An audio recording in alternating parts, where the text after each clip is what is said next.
bino twabirabirawo nga byo bijja kutuukawo. Bino twabirabirawo nga byo bijja kutuukawo.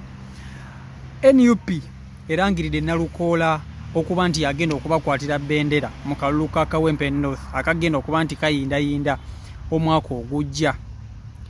Lusa Luwemba akoze amawulire avuddeyo n'akawaŋŋamula.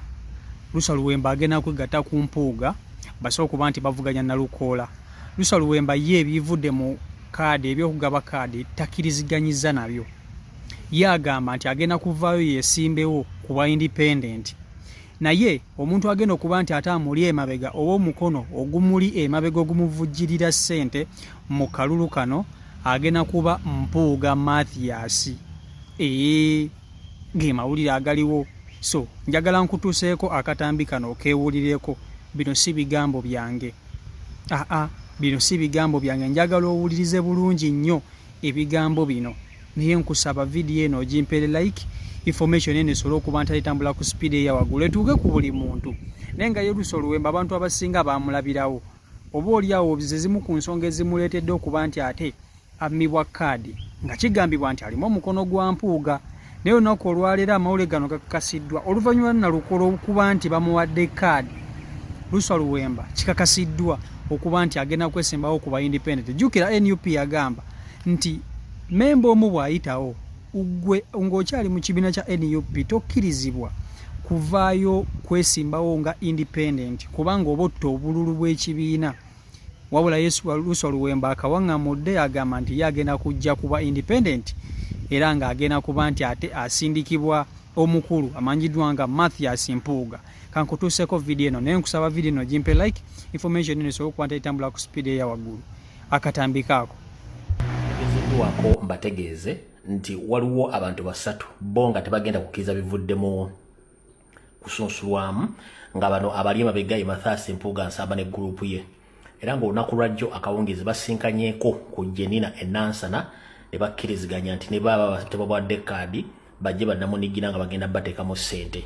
Abakulu bano kwe kuli mukulu Luswa Luwemba, kwe kuli Mulumba Matthew, kwe kuli Nekakika Frederick. Ensonga ze bagenda okwekwasa bagenda kubeera recording eriemu nti ebyokusunsulwako kitebe babikoze nga tebebuuza ku bantu b'e Kawempe. Okusunsula kuno kwandibadde kukolebwa Kawempe mu bantu bennyini bagenda obalonda bo ne basalawo mu kiiso ekigo baagala okusinga obirondera ku kitebe kya National Platform.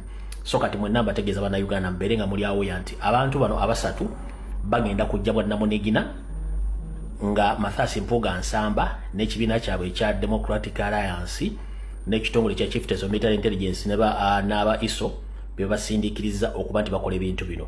Kale njagadde otegeeza eggwanga nti abantu bano abasatu ku lunaku lwajjo olw'obbalaza basinkanye ku Jenina Enansana. Mathias Mpuuga Nsamba mukama waabwe teyabaddewo, yakiikiriddwa mukulu Bega Mukaaku ku Jenina Enansana gye basinkanye akawungeezi. Kwabadde Luwemba Luswa, kwabadde Mulumba Mathias ne Kakika Frederick bano basinkanye Enansana ne bakkiriziganya nti bo bagenda ne batabawadde kaadi bagenda kujja bwannamunigina olw'ensonga tebagenda kukkirizigana bivudde muki bivudde mu kusunsula okwo. Kanjagadde ntegeeze public nti bano basiddamu okwesiriwaza nja kwogera ne information yonna esigadde. Sente bazijje luddawa ani azibawadde ne bagenda okukola. Naye njagadde mutegeere nti egenda kujiba independent basatu nga bo tebagenda kukkiriziganya bivudde mu kusunsula okwo nga Mathias Mpuuga Nsamba, DP Buloko, Democratic Alliance, ISO ne CMI bali mapega bana avubuka abagenda okujja bagenda beesimbye okubwa namunigina oluvannyuma lw'okuba nti bakama babe basenze okukola ekintu ekyo. So nga mulidde okusunsula ssaawa gye bujja katono nnyo saa yonna mutegeere kino njagadde nkibagambe amawulire gafume nga bukyali kubanga nze nfuna information saagala esigale nga batabagitegedde. So yensonga lwaki nze mangu bategeeze ebintu ebyo mutegeeze n'abalala kyekigenda okuddako mu bbanga ttono nnyo nga bamaze okusunsula. Bino bagambye kubanga sisobola kuleka information kwonoona na kusaasaanya bulimba kusaanyawo kibiina kyaffe na kusiga nziro ng'ate tugamba tukozesa mazima na bwenkanya okulambula ensonga zino ensi ezitegeere. So mbategeezezza nti olunaku lwajjo ku Jenina Enansana CMI ne ISO nga bayambibwako Mukaaku Lubega ku biragiro bya Mathias Mpuuga bagenda kusimba ba independent basatu okuli Luwemba Luswa, Mulumba Matthew ne Kakika Frederick bane bagenda okujjobwa namunigina ku ssente za state ng'era Mathias Mpuuga Nsamba ne banne bwe bali emabega. So njagadde mbategeeze ku nsonga mutege nti bano bagenda kujja ne kkoodi eri emu eri nti tebakkiriziganyizza na debate yali ku kitebe. Debate yalina kubeera Kawempe nti abantu b'e Kawempe beesalirewo muntu ki gwe baagala. Kati bo bakugamba nti debate yali ku kitebe ye kkoodi egenda okutambula nti debate yali ku kitebe tebakkiriziganye nayo. Debate balina giteeka ku bisaawe by'omu constituency y'e Kawempe. Bannansi b'e Kawempe, abatuuze b'e Kawempe beesalayo omubaka waabwe so si kibiina. Naye njagala mubambuulize bwe banga bali baga nti baali baagala debate ebeere Kawempe ate baali bagenda kukiika mu kibiina ki? Baali bagenda kukiika mu kibiina ki? Kubanga amateeka ekibiina kina constitution kina amateeka n'ebiragiro ekigoberera. Kati gwe baddamu kubabuuze nti mwali mugenda kwesimba mu kibiina ki? Kubanga ekibiina kigambye ku kitebe gye bagabira kkaadi wagenda okubeera debate. Gwe lwaki insisting ogende Kawempe mu kisaawe ng'atama ekibiina kige kigenda enteekateekayo ku kitebe? So njagadde mbategeeze mutegeere ekigenda ogenda mu maaso. Nga nfundikiraawo njala okujjukiza Museveni, mukyala Janet Kembabazi, ba NRM bloggers, bannamawulire mwenna omuli ne bapasita, nyongera okubajjukiza okalya ddakaddadda envunyu ogirira mu katiko n'ekulinda mu kofini.